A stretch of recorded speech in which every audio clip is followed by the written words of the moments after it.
Halo Farliza, selamat bergabung di I'm Woman Influencer yang kedua. Nah, kali ini kita akan sesi chit chat membahas mengenai kemampuan perempuan. Sebelum kita mulai, boleh nih Farliza memperkenalkan diri terlebih dahulu. Oke, terima kasih Kak Debi atas kesempatannya. Halo Kak Debi dan semuanya, kenalin nih, nama aku Farliza Atna Yususanto, bisa juga dipanggil Lisa. Aku sekarang lagi sibuk kuliah dan merupakan mahasiswi semester 4 dari Fakultas Ekonomika dan Bisnis, jurusan S1 Akuntansi dari UNESA. Dan selain itu juga aku ada ikut-ikut kayak volunteer gitu sih Kak, kalau misalnya ada kesempatan seperti itu kegiatannya untuk mengisi waktu luang selain kuliah gitu. Oke, terima kasih Farliza. Nah, pertanyaan pertama nih, menurut kamu kemampuan apa sih yang perlu dimiliki oleh seorang perempuan? Menurut aku sih hal seperti ini bisa dikatakan fleksibel dan relatif aja tergantung sudut pandang masing-masing, khususnya perempuan yang menjalaninya sih Kak. Pastinya juga harus sesuai dengan passion dan juga kata hati seorang perempuan tersebut. Jadi, kemampuan apapun yang dimiliki oleh setiap perempuan, selagi itu ada nilai value positifnya, itu udah seharusnya menjadi kewajiban untuk dimiliki dan dilaksanakan. Karena hal itu juga, menurutku tiap perempuan itu pasti memiliki ciri khas yang berbeda-beda sih Kak. Tidak harus terpaku banget, misalnya nih, ih kamu nggak bisa masak, berarti kamu bukan perempuan ya. Padahal nggak gitu doang loh kemampuan perempuan itu.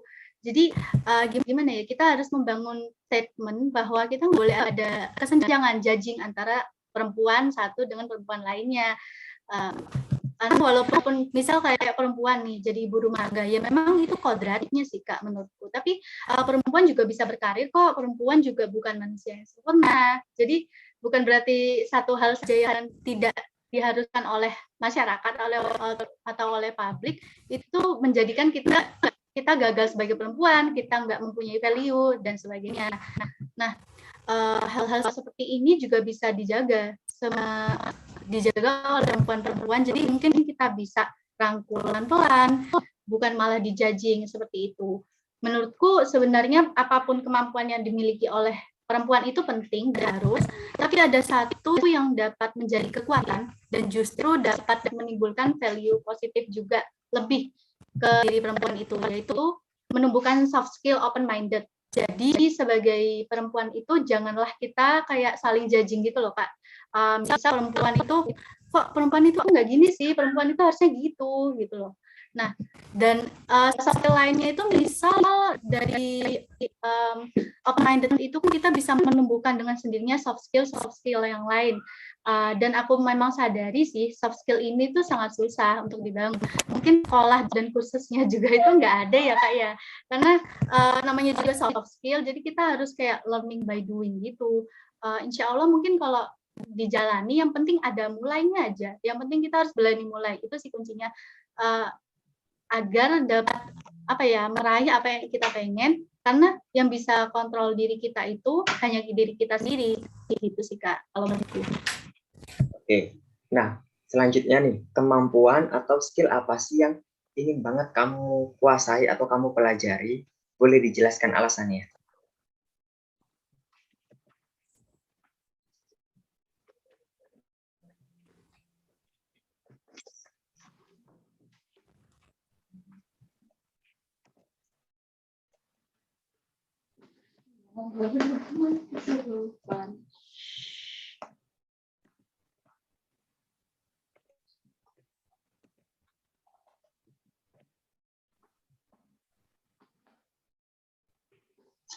Oke, jadi kalau kemampuan seperti yang aku singgung tadi sih Kak, kemampuan yang ingin aku kuasai itu seperti kayak memiliki open minded, sifat yang open minded seperti itu. Karena dengan open minded kita itu bisa mendapatkan wawasan yang luas dan juga tingkat berpikir kritis yang tinggi. Nah itu kan dari skill lainnya ya. Jadi kita nambah plusnya lagi nih, kita bisa berpikir kritis.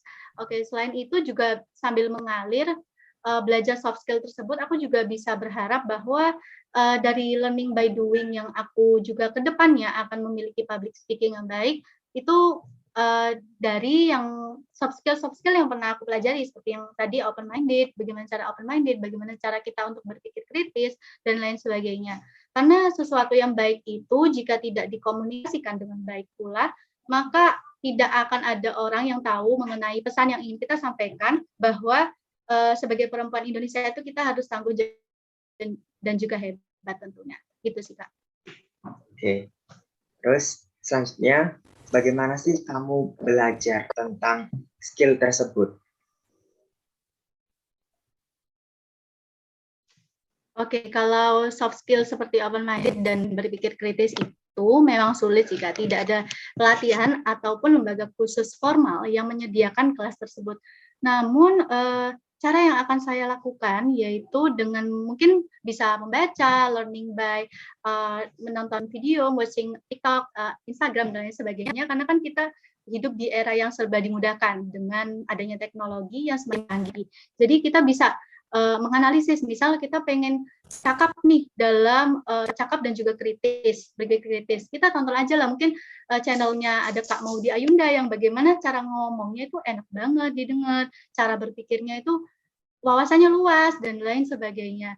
Nah, kalau untuk kemampuan seperti public speaking, itu tuh cara yang aku usahakan dan lakukan adalah dengan kegiatan saat ini sih, Kak. Kegiatan yang diadakan oleh komunitas I Am Woman Influencer yang tentunya sangat bermanfaat sebagai wadah yang menurutku perempuan itu harus ikut sih, Kak. Karena apa ya, kalau nggak ada wadah itu biasanya kadang kaum milenial itu mager sih ya, Kak, ya. Mager dan nggak berani untuk nyoba, itu sih kuncinya. Karena kalau udah ada wadah itu kan pasti udah ada yang komunitasnya, udah ada yang ngebimbing, udah ada teman-teman lainnya yang semisi, jadi itu tumbuh semangatnya, biasanya gitu. Jadi mungkin itu saja yang sementara ini akan aku lakukan untuk mencapai soft skill yang belum aku capai gitu sih, Kak. Oke, selanjutnya, program apa sih yang ingin kamu buat bersama platform I'm Woman Indonesia untuk membantu perempuan muda di Indonesia meningkatkan skill mereka?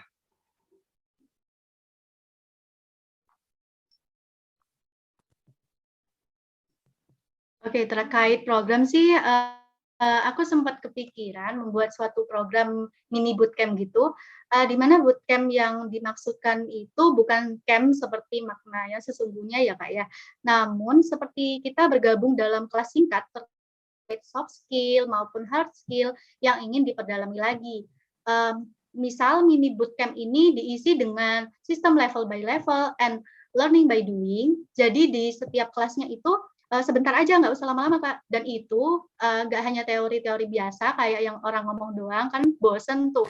Namun di setiap akhir kelasnya itu bisa apa ya, diselingi challenge yang dilakukan oleh trainee-nya sesuai dengan level ilmu yang dipelajari tersebut.